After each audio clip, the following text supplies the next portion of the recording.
Great Ben. Sports Day is brought to you by Barton Community College. Explore your future and get started now. Visit gobarton.com. Okay, Sports Day in 3, 2, 1.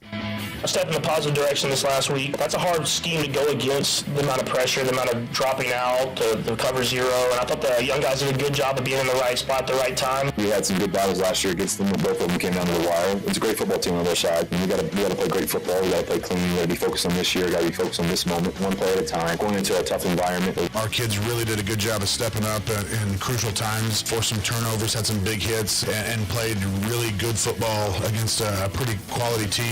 Obviously, everybody wants to be 6-0. Like Coach said, we made a bunch of mistakes in both those games that we lost, and it was stuff that we could fix. So we knew that we were going to get better throughout the season, and I feel like we're playing really good football right now, and it's all coming together. No finger pointing. Like last year, we would get down, and everybody would be pointing fingers, giving up. But this year, we have that. We have people that want to play. 1-0 swinging another drive out to left field. Watch this one go. That's gone. Also in to the second level for the second time today. Jose Abreu strikes again. A 2-run homer. He's driven in 5 runs today, and the Astros absolutely running away with this thing. He's ready on the 1-2.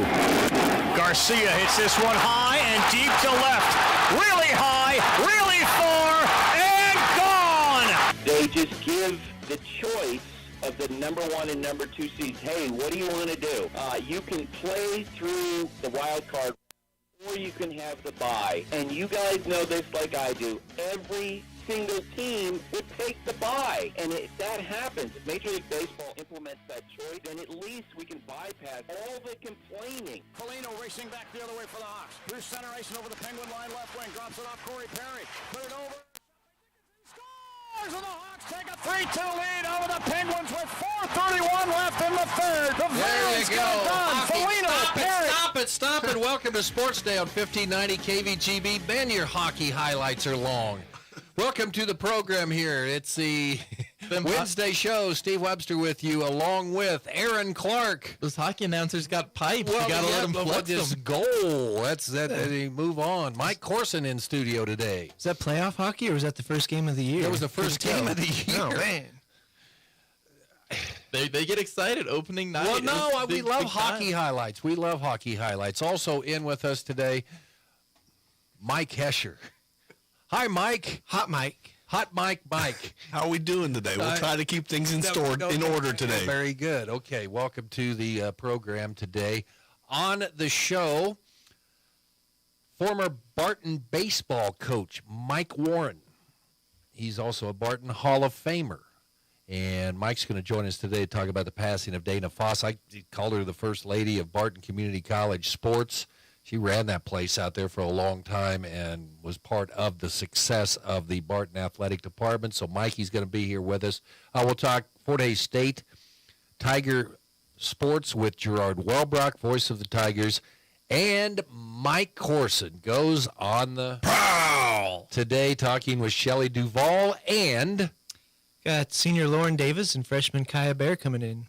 Okay, there you go. That's the lineup for today. Let's get going here. Sounds the past 24 hours or so. Patrick Mahomes thinks the offense is starting to come along. So Chiefs get ready to take on Denver. You heard him say or talk over the weekend some of the only shots he felt he missed were some of the deep throws.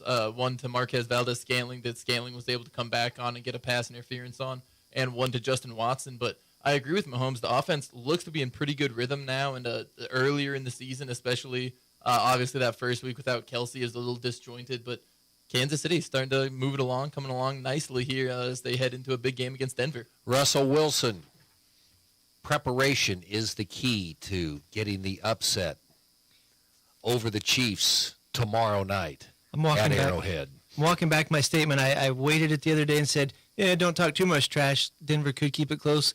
I no longer think that. I'm more worried about the thunderstorms that are projected for that evening. Okay. In this area or there? There. Oh. So the northeast part of Kansas is supposed to get some severe storms. It happens to be evening time, so be curious to see if they'll get a whole game in. Watch for that. Okay. The biggest question people have right now is the line that will be at the dumpster. We haven't been hitting the dumpster lines as much. We're trying to deflect some of the attention since they're building this new Justice Center over right caddy corner across the street.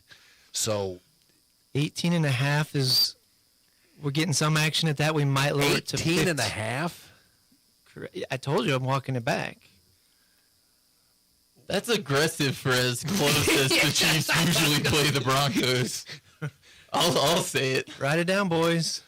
Get your checkbooks. No. I don't know what the actual line is. I'd be curious. 18.5? Denver's terrible. I don't know. Yeah, but Kansas City doesn't. They don't put blow up people points out. Like They don't- just. I It'll guess come they beat down the to the Bears last. by a Yeah, good it'll chunk come down of to the it, but- last series. You know, the Chiefs have to pick up a first down. Enticed you to bet. That's. Well, yeah, but if the house We loses, have to be making. We are the dumpster in this case. We are have the to be making the we money. are the dumpster. Okay, that's what you're putting the line on tomorrow night. We got to get a new line setter. Go put that roadblock out there so we can slow the traffic down. Okay, and we Hash, your operations manager. You want to continue the house to lose like this? It's coming out of Corson's paycheck, so it doesn't really matter. Well, no, that's all right. The Broncos this week insisting they're not looking back at their long losing streak to the Chiefs. They beat them 15 straight times, dating back to 2015. That is incredible. New head coach Sean Payton has lost all 3 of his home games to underdog opponents. And Mike Hesher, you're bringing some documents to the show today. Some good things. It's once a year I get good things in. Since last time that the Denver Broncos beat the Chiefs was before the Royals won the World Series in 2015. And the one I like is, and I challenged Aaron Clark here. He was it took him a little bit. I don't know if he would have got there. He don't get him going because we don't have enough time. But it was, who was the last Bronco to score a touchdown to beat the Chiefs in the first game of 2015? It is a defensive player. Bradley Roby, cornerback, third-string cornerback for that no-fly zone defense behind Aqib Talib and Chris Harris Jr. I'm going to throw this out there. If it takes Denver beating Kansas City tomorrow to get my Royals a World Series win next year, I'll take it. Okay. Your Royals, you gave up on them about August. I got things to do in the evening. I was following them. I don't know if I do that or not. The one thing is, I can talk trash. Yeah, Chiefs are going to roll them because I won't be here Friday. I won't have to take take the flack that'll come rolling into the show. Surely we got a line of credit somewhere. They say it all the time. It is hard to beat a team 16 straight times. Yeah. I thought it was 15 straight times was the expression. That was last time. I never look past the Broncos, though. No, I mean, it'll be a tight game, and Russell Wilson will have the game of his year. Then the Broncos defense might step up. I don't know. Well, and like Wilson said, they did play the Chiefs pretty close last year, and it did seem like those were a couple of Russell Wilson's better games in a season where it was much more down. This year, he's still not playing great, but I feel like last year his performance was a little worse, so never want to count him out. Still a talented quarterback, but not still taking Kansas City all the way. Okay, the odds also, another bet you can take at the dumpster is, and this will be set by Mike Corson. Oh, jeez. Will Taylor Swift be at the game? Now, we'll have to pull this off. I mean, here, you have until 3 o'clock to head down the... Was that a minus 220 on the yes? Will you watch the game if Taylor Swift isn't there? Yeah, I stream stuff all the time, but whenever I try to stream Thursday Night Football, it's like everybody else is streaming it, so it's spotty. So I will try. John Webster, the lacrosse guys brought it yesterday. They were good. That was fun. John Webster talking about his team's win over Maxville, 52-6. They will have a big one at Trigo this week. Caden Morgan says part of the success this year has been the ability to adapt and get better. How about the haircut by Gage Burke? I told him that was the way I wore my hair in high school. You should have seen the way his face dropped. Yeah, it did. His reaction was priceless. Really? No, that's a haircut. I like that. Well, next time you're down in Pratt, get a picture and we can show him. Well, yeah, don't show the graduation. Oh, we got the graduation picture on the phone. Yeah, so. but it's comb then. This has been when I was a junior. It was like a flowing mop. Okay, I have one question. He said, who is the coach at Trigo? He said Haxton? No. Oh, okay. No, I misunderstood. I misheard then. Okay, my bad. Go back to your corner. Yes. Off goes Mike 4. All right, baseball yesterday. The call on KVGB. Jose Abreu homers to left. The Astros beat the Twins 9-1. They take a 2-1 lead in the ALDS. Game 4 of that series is tonight. The Rangers run away with the game. They beat the Orioles, sweeping the team with the best record in the American League yesterday, 7-1. Rangers, man, they're on a roll. They smacked the Rays around, then they take these guys in 3. Yeah, get hot at the right time. I think the Texas Rangers are hot at the right time. I saw a 15-pitch at bat in that game. Didn't result in a hit, but I think the next couple guys got on, scored some runs. But what I don't like are the home run highlights. Is this a new thing, or do you think this has been – I thought in the postseason they weren't hitting as many home runs. You're starting to play small ball. But seems like everybody's still scoring via the home run, and I don't like that. Okay. I'm fine with a little bit of scoring, a little bit of some moon shots and some playoff baseball. So we've heard people saying, it's a disadvantage if you have the best record and you have to sit out 5 days before you can play. Buster Olney coming up with an idea saying how to stop complaints is give them the option.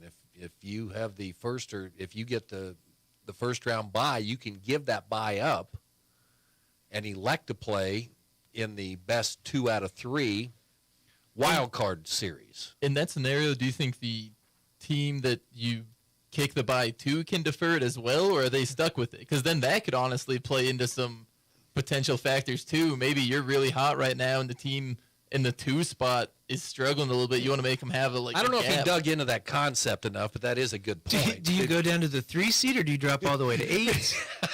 Depending on who you have, you don't match up good with do that you get team. to pick your seed? Yeah, that'd be a... It's an interesting concept, at least, and I hope He just wants to stop all the complaining about it. But I also think people complain about everything, so if you start opening the door for how can we get rid of these complaints, you'll never end. Okay, and the call on WGN, Jason Dickinson scores a goal assisted by Corey Perry and Nick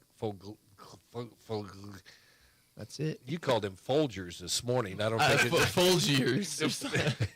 In the third period, the Blackhawks beat the Penguins 4-2. You've got a bonus this morning on Aaron Sports because he also said Vegas, their first game after winning the Cup, they beat the Seattle Kindle 4-1.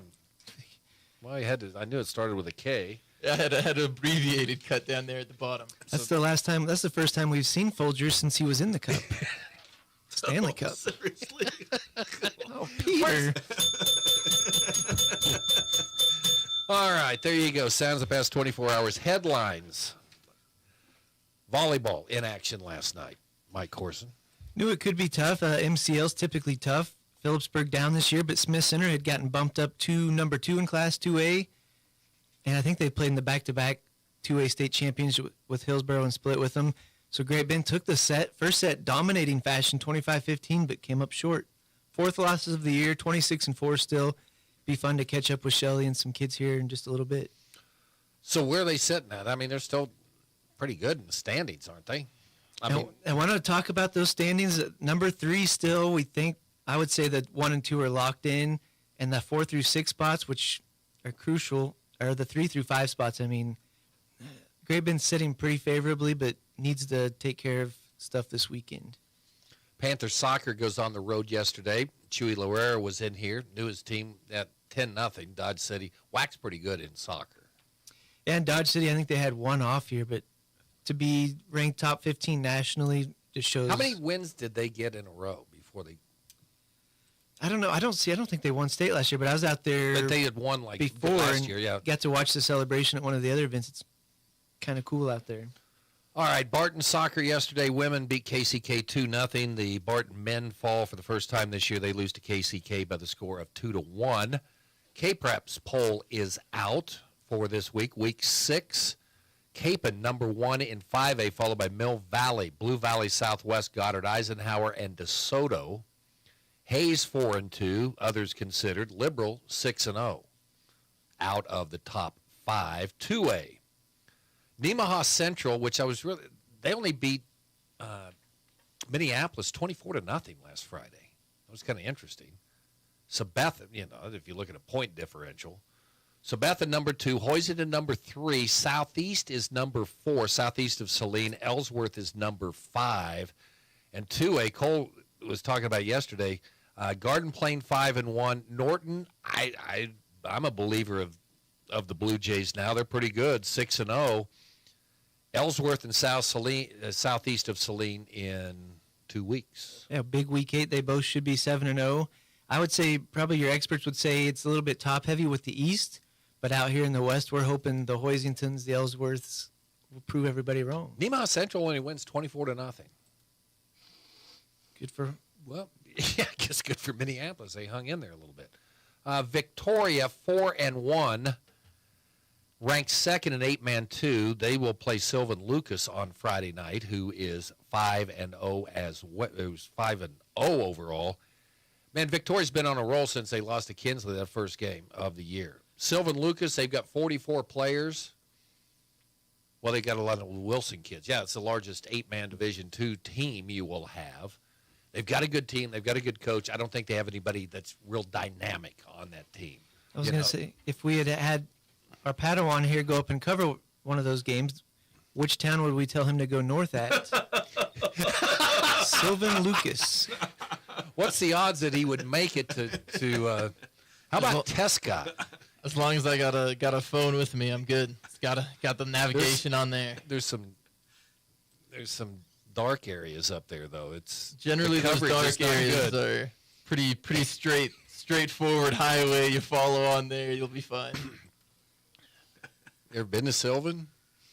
Don't believe so. Tescott named after T.E. Scott. Right down the road from Salina in Minneapolis. Right after a guy named Ned over in Lawrence.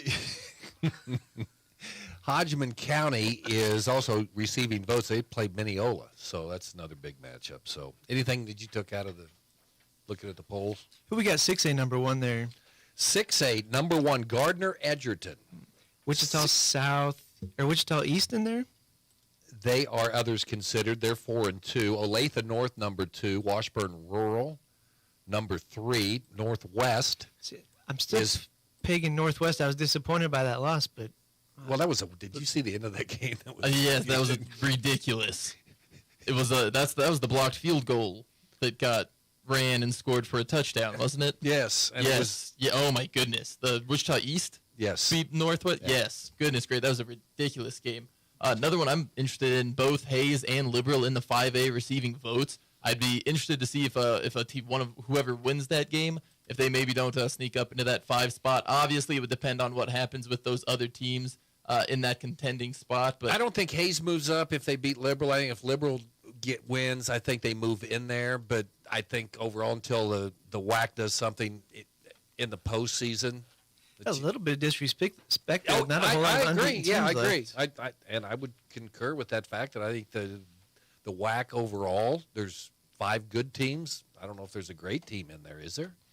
And that might be the problem. We can't tell if they keep kind of beating each other out or playing close games or not getting a lot of blowouts. But doesn't mean somebody's not pretty good.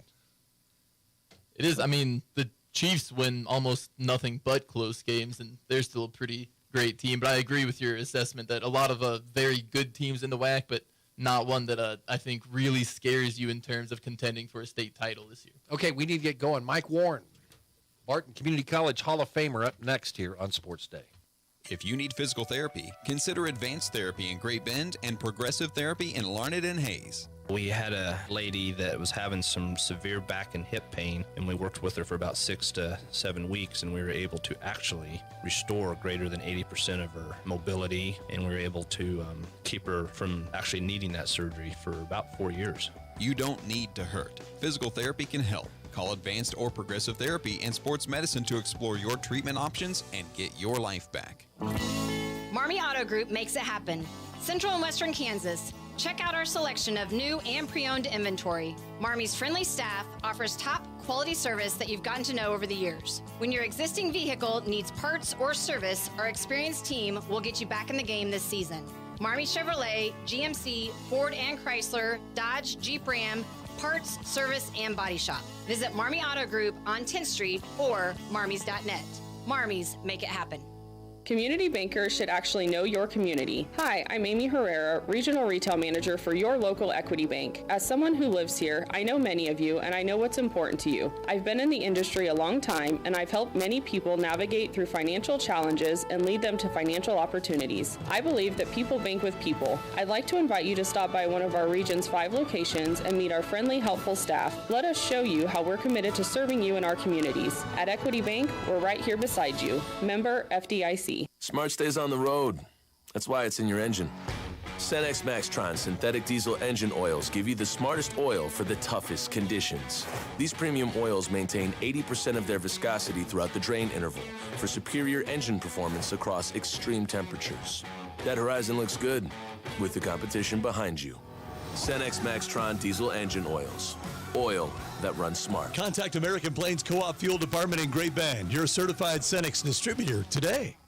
Hey everyone, this is Cole Ryan, voice of the Barton Cougars. Attending sporting events for Barton Community College is great, but did you know you can support the athletic teams even further by getting involved with the Cougar Booster Club? The Boosters help with fundraising for equipment and facility upgrades to give Barton athletes every opportunity to keep succeeding at the regional and national levels. Join the Cougar Booster Club as an individual or business. Call 620-792-9377. Become a booster today. Go Cougars. Now, in its second decade, it's Sports Day on 1590 KVGB and 95.5 FM. Presented by Barton Community College and the Cougar Athletic Department. Welcome back, Sports Day here on KVGB. Yeah, it was in our second decade, and a guy that's been part of the show for about that entire time is with us right now. Former Barton Community College baseball coach and Barton Hall of Famer Mike Warren back on the show. Mike, good to hear your voice. Thanks. Good to be with you. Well, I can't believe it's been decades. Yeah, and I look the same that I did in 2011.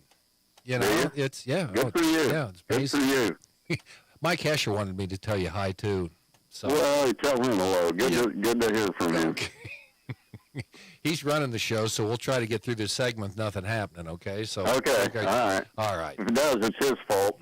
Mike, we're going to get caught up, but one of the first, I wanted to reach out because, of course, Dana Foss passing away over the weekend at the age of 83. When I first met Dana was, gosh, it would have been, 1987. And it had been the 87, 88 year because I had come here to Pratt. I was going to be the new voice of the Cougars. And I remember she kind of took me under her wing and kind of showed me around and such a wonderful lady and a person that, you know, you look at the success Barton's athletic department has had over the years, Mike, and back in those days, it's weird to have someone who was called an administrative assistant be such a part of that, Mike. And you were there. And just talk about Dana and her role with Barton Athletics over the years. Well, I got there in 1983, and she did with me exactly what she did with you. And there was never a day that I went to work for 30 years that she didn't have a smile on her face. And that kind of sums everything up, you know, with her. In my opinion, she was the Barton Community College athletic department. Yeah, exactly. The only time, you know, we stayed away from her was when she was working on eligibility. And you knew that was not the time to go in and ask her a question. That's right. And the thing about it, I don't think that people understand is how many hats she wore. Yeah. What all she did. I know when I got there, they put me in charge of security at basketball games, and I was also the SID, and Dana was my go-to for all of that. She organized ticket sales. She organized the booster club. I mean, you know, there wasn't much the AD had to do, and I went through a lot of them. With me and her both, and And every time we got a new athletic director, it was a smooth transition because she was there. Yeah, and Jerry McCarty will tell you that. Oh, absolutely, absolutely. And when you're a coach as an athletic director, that's hard. You know, it's not easy to do both. And Dana understood that. And I mean, there are so many. You talk about, you know, coaches affecting their athletes in a good way. She affected probably more athletes than any coach out there has affected. Miss Dana. Every athlete out there knew Miss Dana. They always spoke, and she helped them through things. You know, I was really sad to see her retire. Just because, you know, I think all of us felt, and by us I mean coaches, all of the coaches felt a measure of security with her there. Because she was a walking junior college athletic association handbook. She knew, you know, the rules of the NJCAA, conference rules. Anytime any of us had a question, you know, about a conference rule or a recruiting rule or an eligibility rule, and we went to Dana, and Dana knew what to do. But not only that, Steve, she was like a sister, a mother. She was a friend to all of us. And you know, it was sad when I found out about her passing, but at the same time, I think that, you know, it should be a celebration of her life, because what she did selflessly. Nothing she did was for her. It was for everybody else. It was for student athletes. It was for coaches. It was for people that came in to watch basketball games and volleyball games and things like that. She ran the show, and she did it for other people. I like that comment because I think she was. And maybe, you know, we go back a few years to the, you know, the late 80s and things like that. Women weren't athletic directors, but that's what she was. Exactly. I mean, you doing everything. And the other thing was, you mentioned she was always cheerful. Well, you give me that many things to do, you know, at the same time in a day, I'm growling at people, you know. Absolutely. And I'm sure David took the brunt of some of that. Well, he deserved most of the stuff he got. So yeah, well, you're right. But, you know, at the same time, she was infectious to him because he always had a smile on his face. Yeah, that's... and he was there to help her, too. But I just don't think people understand how many things that she did and never stepped on anybody's toes. You know, she never went out of bounds, so to speak, with anybody, with teachers, with faculty, with administrators. And like I said before earlier, I don't think it can be stressed enough that while she was there, she was the athletic department. Yeah. Yeah, she certainly be missed in all the years. I don't know, how would you describe, I threw out the, you know, the first lady of Barton Athletics. I don't know if that even sums it up at all, but I mean, just if someone said, tell me about Dana Foss in 10 words or less, Mike. There you go. There's an assignment for you. What would you say? Right. And, you know, the first thing I would say was selfless, you know, because that's what she was. And in this day and age, that's hard.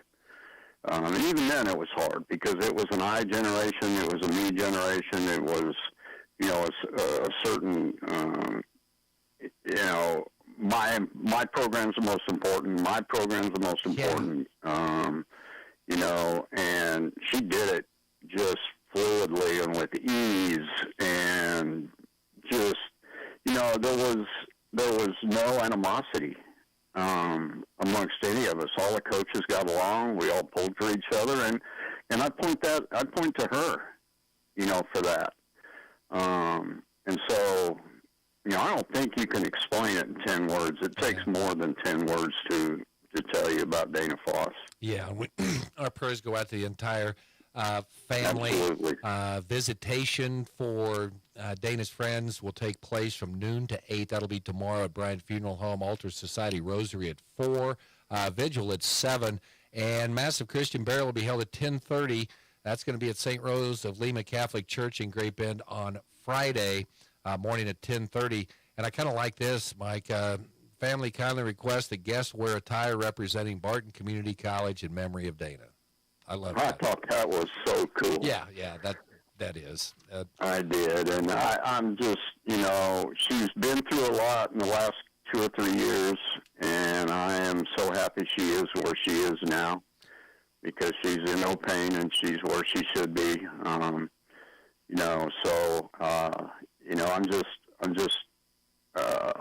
It's hard. It's sad, but at the same time, I think it's a certain place and time that we need to celebrate her life. Mike Warren, former Barton baseball coach and Barton Hall of Famer. I tell you this, Mike, I love talking baseball with you so much. The baseball playoffs are going on, for God's sakes.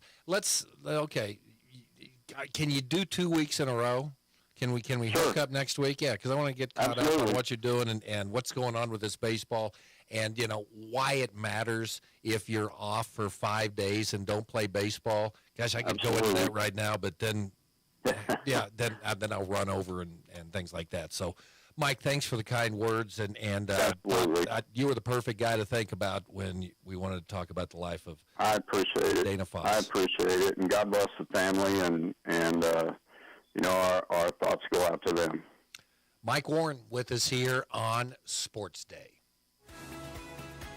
Attention high school seniors, the time to think about that next step is right now. Get everything set up in a few hours at Barton Community College's Senior Day on November 8th. At Barton, you can take classes, transfer to a university, or enroll in a technical program. Did we mention we have $6,000 in scholarships up for grabs? Sign up online now through November 1st at seniorday.bartoncccc.edu to attend. Venture Corporation is a homegrown company with almost 50 years of experience in asphalt, paving, and construction, and they need equipment operators, mechanics, and CDL drivers. Venture offers many benefits, including 401k and Blue Cross Blue Shield health insurance. Call Leslie for all the details. Work for a family-owned and family-oriented company that is here today and will be here in the future. Venture Corporation, South Highway 281, Great Bend, is an equal opportunity employer.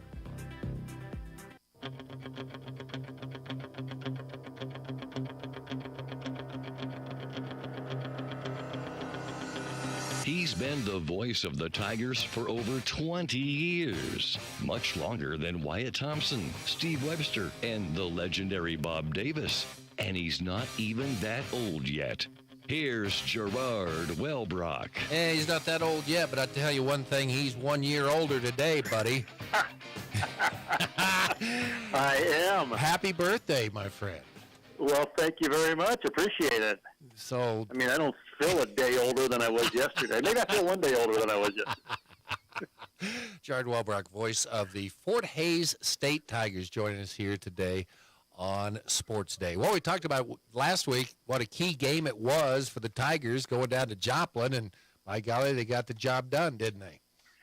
Played really well, and, in fact, the beauty of live radio, we just got done with our weekly coaches show, and, of course, as any true coach would be, a lot of mistakes, a lot of things to get better at, and things you didn't do well.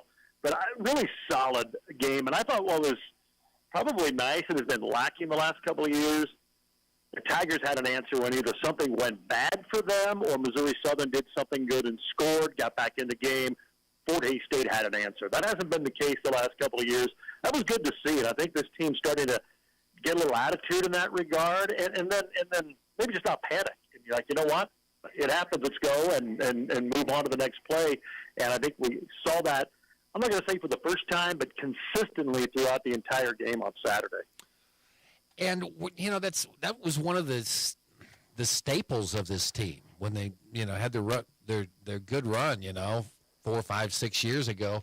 And it's weird how all of a sudden teams can just lose that all of a sudden. You know, it really, yeah, it is. And in fact, Coach Brown just mentioned the same thing. Is that, hey, when we were rolling, that's what we did. And I also think, and when 4 days was climbing the ladder, getting better, I mean, you'd see like Northwest Missouri State. They wouldn't play perfect games, or other teams that 4 days would lose to. Tigers would make a mistake, and they couldn't overcome it, and they couldn't win the game. And then it got to the point, like the other good teams, you can make a few mistakes, and you can still win the football game. And one, I think that's a sign you're a good team. But two, there is a mentality about that. And I think when when you know you're not as good, it probably affects you more. Knowing, here we go, we screwed that up. We missed a chance to score, and then it compounds. But I think when you're good and you're confident that you're good, you can overcome that. Because you know what? All right, let's go. Defense get a stop, and then we'll get the ball back. And I thought this was one of the few games the defense probably didn't play as well as they have all year, but then the offense had their back, and that complementary football. And I think that hasn't always been there, and there's probably been a little rift between the offense and defense, which I think can happen sometimes in football. But with this group, they're a close-knit group, both sides and special teams, and that's been fun to watch. Okay, if I didn't have Aaron Clark, mention him again on the program, but I think he's wondering, do they still have to walk across and get a green light for the team to cross the field to go to the stadium there in Joplin? Nothing has changed. They built a nice they got an end zone facility or a weight room, the new locker room for the home team. They didn't build one for the visitors. So, yes, they still have the I guess it's a storage shed. It's one of those makeshift. Yeah. And so then the porta potties are there, but you dress over by the basketball arena. Walk across the road. You got to wait, make sure it's a green light. I don't know if they give them an escort and well, stop that's what I was going to traffic. say. Don't you have a crossing guard? You would think and unfortunately we can't see that way. Okay, all right. So I've not seen them when they cross the road, but once they get to the stadium to do warm-ups, then they stay and they go back to that area. They go there for halftime. They even went there after the game for their post-game chat. Yeah, that's a place with a lot of potential. They need to put some tender loving care into their facility. But they built a nice new home locker room and end zone facility, but apparently didn't think highly enough to bring the teams, visiting teams, a locker room. I always suggest we should, when they come to Hayes, let's have them dress at the Coliseum. We'll bring some buses and bring them to the stadium. Make them walk across the bridge. Yeah, it's not as far as you think. No. Well, it still wouldn't be fair. You still need to make them cross Elm because you never know. Yeah. I mean, if you're playing a good team, maybe you knock off a wide receiver. I wasn't going to go there, but okay. yeah, I think we were all thinking it. Yeah, your best player gets run over, so that's, anyway. And Missouri Western used to be the same way, but then when they got the Chiefs training camp, they got a new home locker room with their indoor, and then their old home locker room became the visitors. So now it's a lot better situation at Western, but they were the same way. They would just set a little tent out, a couple of porta potties, and go at it, boys. People just not use the porta potties; they take care of that. So, well, I think a lot of them didn't. Okay. Very good. We move on. Okay. Nebraska Kearney, Lewis Field. The Lopers in town on Saturday. Kind of give me the landscape of the MIAA right now, and where Kearney lies within it. They're 2-4. They've got a new coach. Their old coach, who had great success, is now at West Texas A&M. And so I think they're trying to find themselves a little bit with the new coach. They still run option. They don't run as much option. T.J. Davis, their quarterback, he's just really electric. I mean, he's a dual threat quarterback. He's probably throughout his career been run first, pass second, but he's really improved in the passing game. And if you're not careful, he will hurt you there. And that's the problem with him. And Kearney, you can defend well, but if the play breaks down, he's got the ability to go 60 the other way, and you did everything right but cover him. So I think the challenge, how does Fort Hays, you have to spy him all the time, obviously, and not let him hurt you that way. They still run a little bit of option, not as much as they did. So it seems like they're still trying to, anytime you have a new coach, it's a new system, trying to figure it out. But when you watch them, they don't play that bad. They've had a lot of close games. 2 of their losses have been by a combined 8 points. The other 2 are to Pitt State and the Central Missouri. probably the 1 and 2 best teams in the MIAA right now. And they were in it at halftime in both of those, and it kind of got away in the second half. So I think they're better than 2 and 4, and this was, kind of one of those, I don't want to say a trap game, and I think it helps it's Kearney because of the rivalry, but, I mean, you're coming off a good road win. You're starting to feel good, 2 wins in a row, and now Kearney's 2 and 4. I think the Tigers need to be really careful here. If they don't play well, they're going to be in some trouble because Kearney's certainly good enough, and their defense is good enough to give anybody fits. Okay, Gerard Welbrock, one more thing. It's kind of weird here how things go around, and our next guest that's coming in to talk Great Bend Panther volleyball is the daughter of a guy that's going to be inducted into the Fort Hays State Hall of Fame here in a couple of weeks, Sean Bear. How that goes around. But I still remember that 1993 football season. Sean Bear, that was a great year. I think, 41-4. I don't know. The numbers grow, TD passes to interceptions. But really cool that Sean Bear's going in the Tiger Hall of Fame. That is cool. Certainly well deserved. And, obviously remember that season well. And unfortunately, they had to play down in Kingsville for the first round. I think that team would have gone pretty far in the playoffs. They just unfortunately, with the way Division II set up, got matched with one of the best teams in the nation. But God, they were fun, and Sean was so good, and I'm still trying to connect with him to do an interview about the Hall of Fame, but that'll be fun. But yeah, and I do remember doing some of those post game interviews, and he's real easy to talk to, and that was always fun from when your quarterback's that way. But yeah, that is certainly a well-deserved honor. It's kind of fun seeing some of these people that have been going in who, when I first started being a part of Tiger Athletics and covering them with you, are now in. And for some of them, their kids are on the team now. Mike Allen, his son's a wide receiver. So it's kind of funny how it's really going full circle. The Cobra's son is playing football at Fort Hays? He's a wide receiver, yes. I didn't know that right away because they didn't have his parents' name listed on the media guide and on the player bios. And then he started talking, and then, who's your dad? Mike Allen. Really old. Yeah. We called him the Cobra, man. If he hit you, you went down. You didn't get away from him. That hit, I still remember. I told Ryan, your dad was a stud and has one of the hardest hits I still remember. I was still working in Phillipsburg. It was a homecoming game. I came back. I think they're playing Highlands.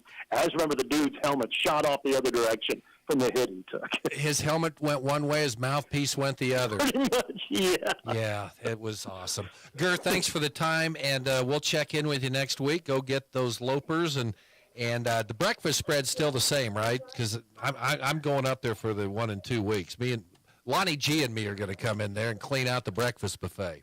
Yes, that'll be awesome. Yes, as far as I know, that's the best breakfast around. So, yeah, I'm looking forward to seeing you. That'll be fun. Okay, I'm bringing a bag to put sausage links in on the way home. Okay. Yeah, we've got extras.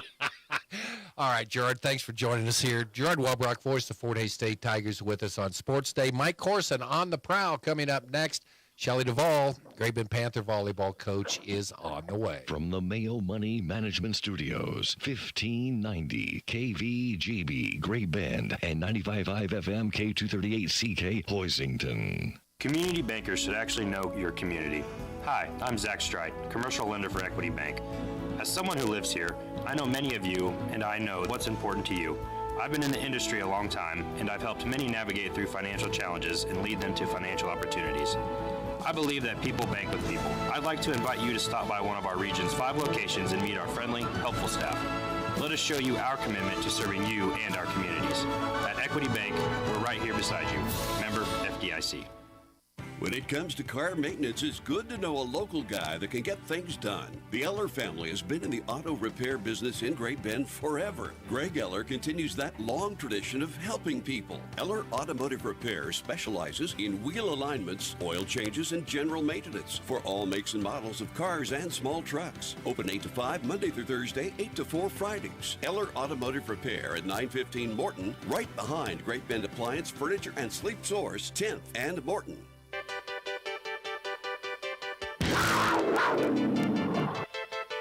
Sports Day presents On the Prowl with Mike Corson, an inside look at all the sports taking place at Great Bend High School.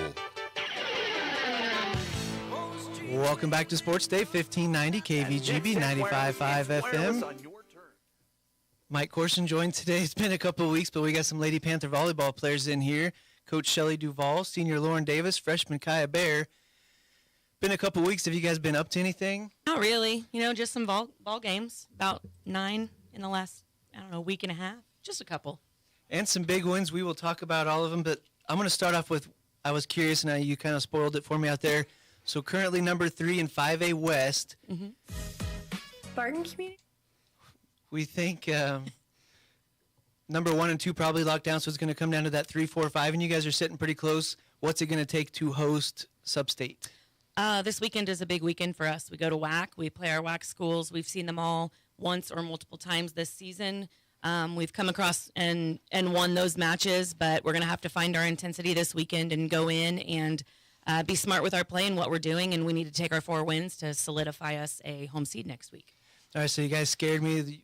Lauren Davis dropped 2 sets against teams, but by a record looked like Great Bend should have beaten. Maybe they should have. But then you respond. 2 days later, you go to Hillsboro. That's a state champion. That's the number 1 team. You've got a ranked team from Emporia there. Beat them both in 2 sets. What was the mindset going in that evening? I think we just went in and were confident in ourselves, and we knew that we had the strength to win, and we didn't go in over our heads, and we just played our butts off really well. I think that's some of the best games we played.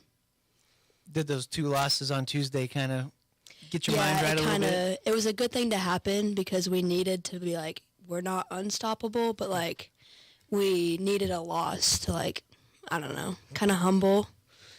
Kaya, the freshman, follow that up with the tournament in El Dorado, 5-0. No drop down after the big. Sometimes you get that drop after the big matches. Right. What was the mindset that weekend? Yeah, we just knew that we had something to prove, and it was repping us out and getting us ready for Tuesday against a big team, Smith Center. I feel like we played really well this weekend.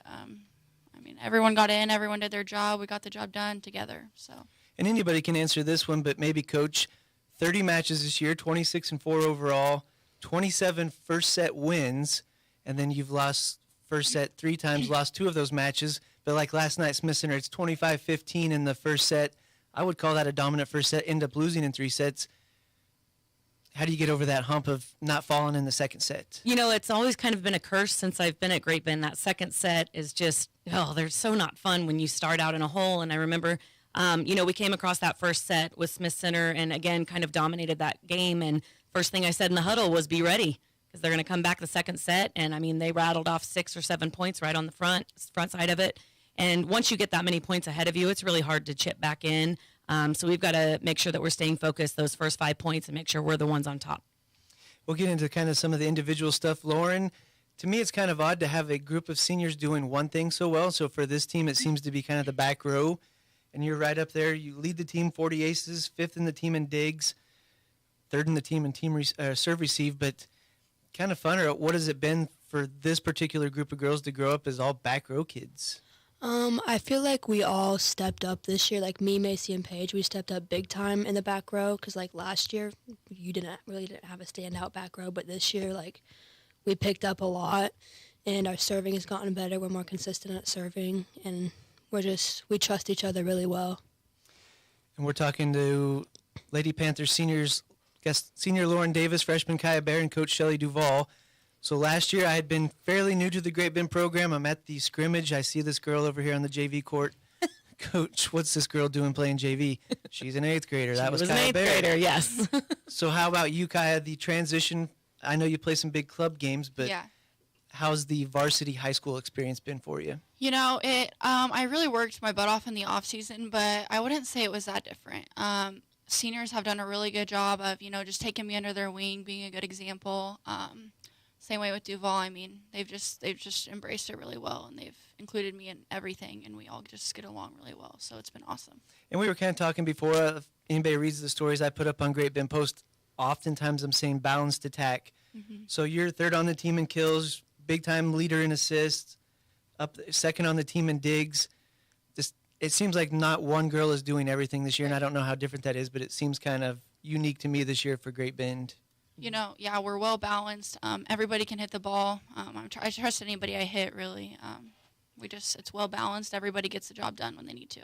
Yeah, I definitely agree with that. I mean, this is probably the most well-rounded team that I've coached since I've probably been a head coach. They all trust each other. They all know their roles, and we can play 10 off the bench no matter who it is, and they know to just focus on the people around them and on our court and not worry so much about the other court. Lauren, you guys are going to close out the regular season Saturday in Dodge at the WAC tournament. You know you got that number 3 on the line. Everybody wants to see you play at home. What are the expectations Saturday? I think we need to go in just confident, just like we have like our past 3 tournaments. Confident, play our game. We know how to play volleyball. Just go in and do our thing. And Kai, when you've had some pretty good success against those WAC schools, is it one of those where, hey, we can't overlook anybody, but we're the favorites here? Right, yeah, we know we have a target on our back. We're the one that everybody wants to beat, so we just have to go in with that mindset of dominance and just get the job done. And Coach, maybe one more for you. I think we brought up last week, 20 of the last 21 years, Great Bend has had at least 10 losses.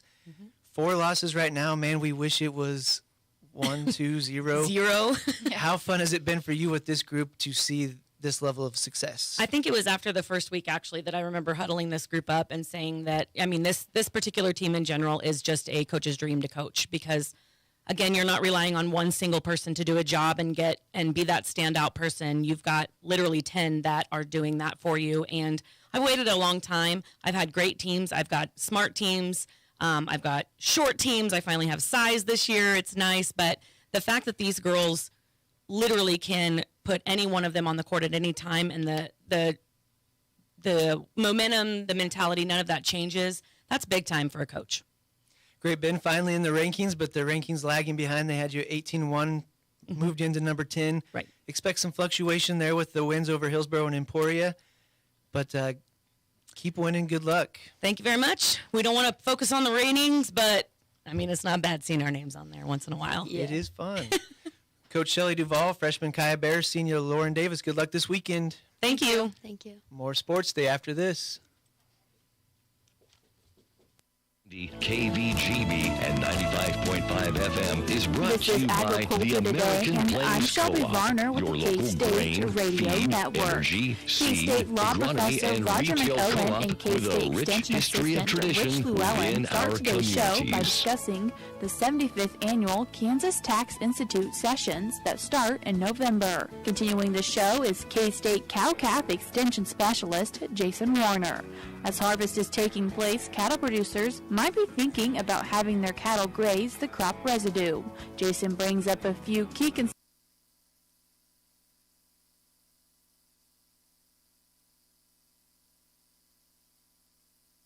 Welcome back. It's not Agriculture Today time yet. Shelby Varner kind of jumping in on us here a little bit. Welcome back to Sports Day here on KVGB. She wanted to talk volleyball, didn't she? I guess so. Anyway, okay. Good stuff today. Appreciate Mike Warren coming on the show. Gerard Welbrock with an update on the traffic patterns at Missouri Southern. Also, Sean Baer going into the Tiger Hall of Fame here in a couple of weeks. And we get Kaya in studio. How'd that work out? That was pretty good stuff. And that's another one. That's a freshman that you just heard and very smooth. So that was Lauren Davis the second time, already very smooth. So expecting to hear a lot more from Kaya over the next few years. So that'll be fun. What do you expect at WAC on this weekend? They are the favorites, and there's been some mix-up amongst some of the other teams, but Great Bend has had their run against them all. So I think we were talking earlier, maybe with one loss they're going to host. They might be able to get by with 2 losses, but hopefully they run the table out there and they're going to host a sub-state. Okay. You brought some notes today for the end of the show. Well, you thought... Oh, by the way, I got Jim Mizunas sent me... I don't know if you see... Taylor Swift is supposed to bang the drum Thursday night. Yeah. So we got to play with the odds then, because now it sounds... that's a rumor. I mean, do you want to... You never did set the odds on that. I don't think they're ever wrong on who bangs the drum, because you'd have to have a backup. That's a big deal. It's like Chief Memes. Is a Facebook page? Is that like a Is that official? Is that official? I don't know. I don't know. They're the new TMZ. It's got So, Hesh, you make sure you don't miss that game coming up. Okay, go ahead. Well, so you thought I was kidding about T.E. Scott. So we're talking about Tesket. So it's actually in Ottawa County, but it's kind of between Minneapolis and Salina driving down there. Founded in 1866 by the earlier settler T.E. Scott. So they say it's only got 0.36 total square miles. Seems bigger than that if you've ever driven through the metropolis. And they had 319 people in 2010. So you're going to tell me 319 people crammed into 0.36 square miles? Yeah. They got a park, man. That takes up. They've got a nice school. I was impressed last night. Tuesday night football. Six-man football. I have never seen a game of six-man football. I'm going to have to get out and catch an Otis Bison game next year. Well, pack a lunch because this one took a while. So they're wide open. There's a lot of scoring. And then because it's so wide open, I guess, they go out of bounds a lot. And there's incomplete passes. Everything that can stop the clock will stop the clock. So the third quarter last night took 1 hour.